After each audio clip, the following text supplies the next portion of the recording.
Hey there, this is Ryan Kingsline, founder of ZBrush Workshops. Why do we study anatomy? What is the benefit to getting in and spending all of that time learning the terminology?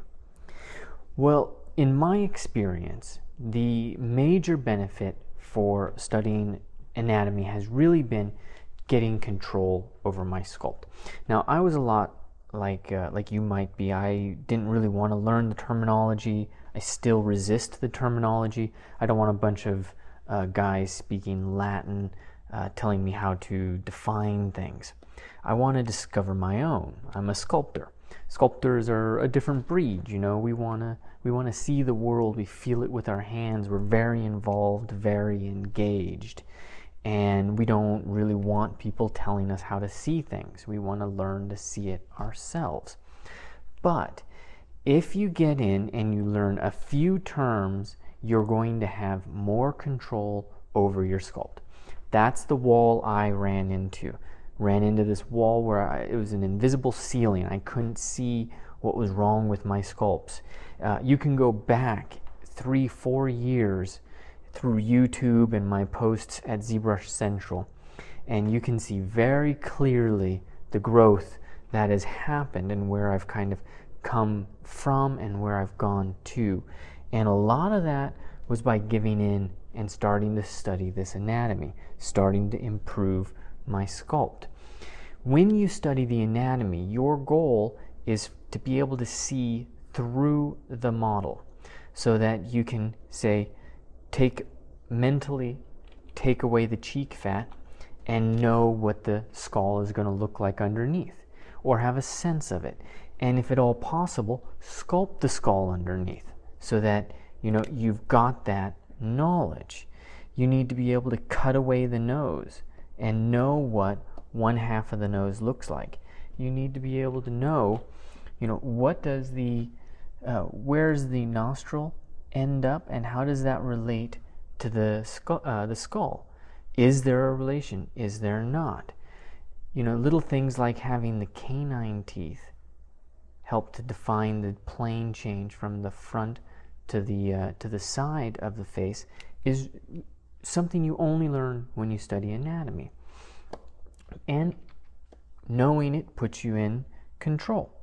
Also, studying the orbit of the eye, or how does the eyeball fit into the orbit of the eye.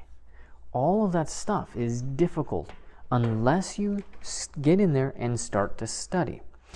And that's what I've broken down in this Anatomy of the Face workshop. I've taken everything possible that I've learned and put it all into about 5.5 hours. Each one of the lectures about 15-20 minutes. So there's 28 chapters that cover a whole bunch of things. And what it's really doing is allowing me to go fast. Now, when you start out and you're starting to learn these things, you have to approach things slowly. You have to do things like come in with a sphere and then chop off a little corner of the back, trying to be as precise as you can, move this stuff up, and then go through this process that I've demoed many times, and it's on the ZBrush wiki that I put together a while ago. They're still running that, which is great. I think Marcus Civis is now handling most of that documentation, and that guy is one smart dude. So here we are, just establishing some basic fundamentals. The idea is to progress slowly and methodically so we know where to fix things, how to adjust, and you as the learner begin to tackle complexity with a sense of control. So this is a very simple wedge shape that I'm creating here, and like I said, this is out and about all over the place. But what's really important is when you can take this and you start to fly. So this video I'm showing right now shows the process from starting from scratch, going towards this Nordic face. And what I'm doing is starting out simple, just like I did before with the sphere, and I'm quickly identifying the key characteristics that are going to give this the look and feel that I want.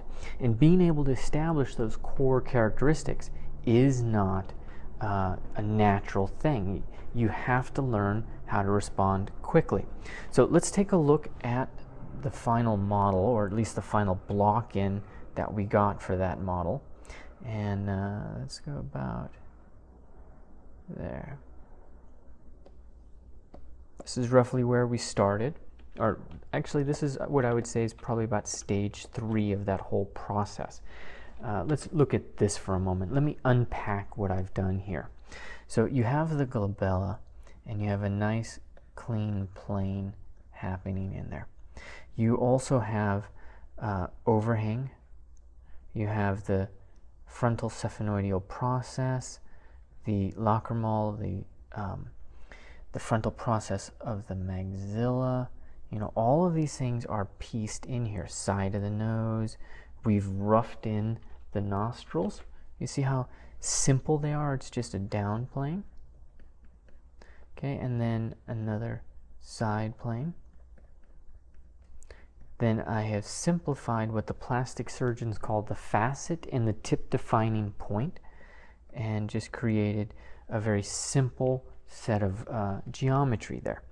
I have been able to take the nodule at the side of the mouth, the separate lips, as well as the separate portions of the lip. The orbicularis oris has the red lip portion, it's got the outer portion, and then knowing how these fibers behave, having a sense of all that stuff is all stuff I cover in the workshop. And I'm just giving you just a taste of it now. Now let's move forward to the sculpt.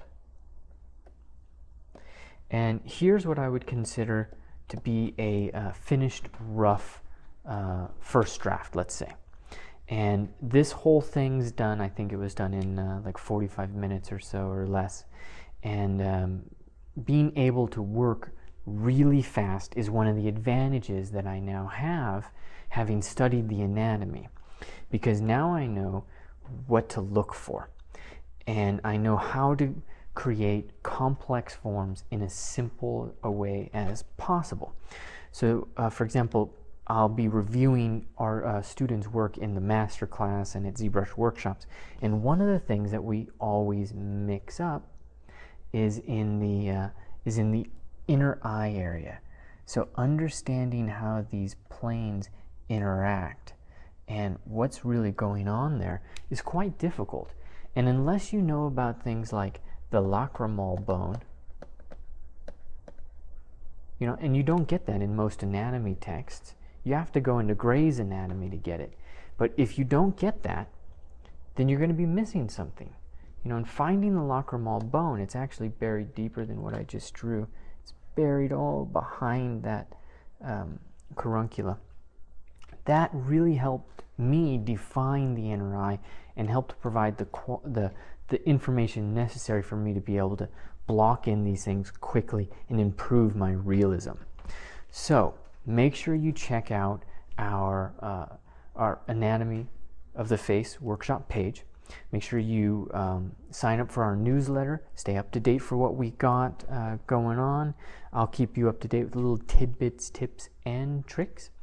And good luck with your sculpting.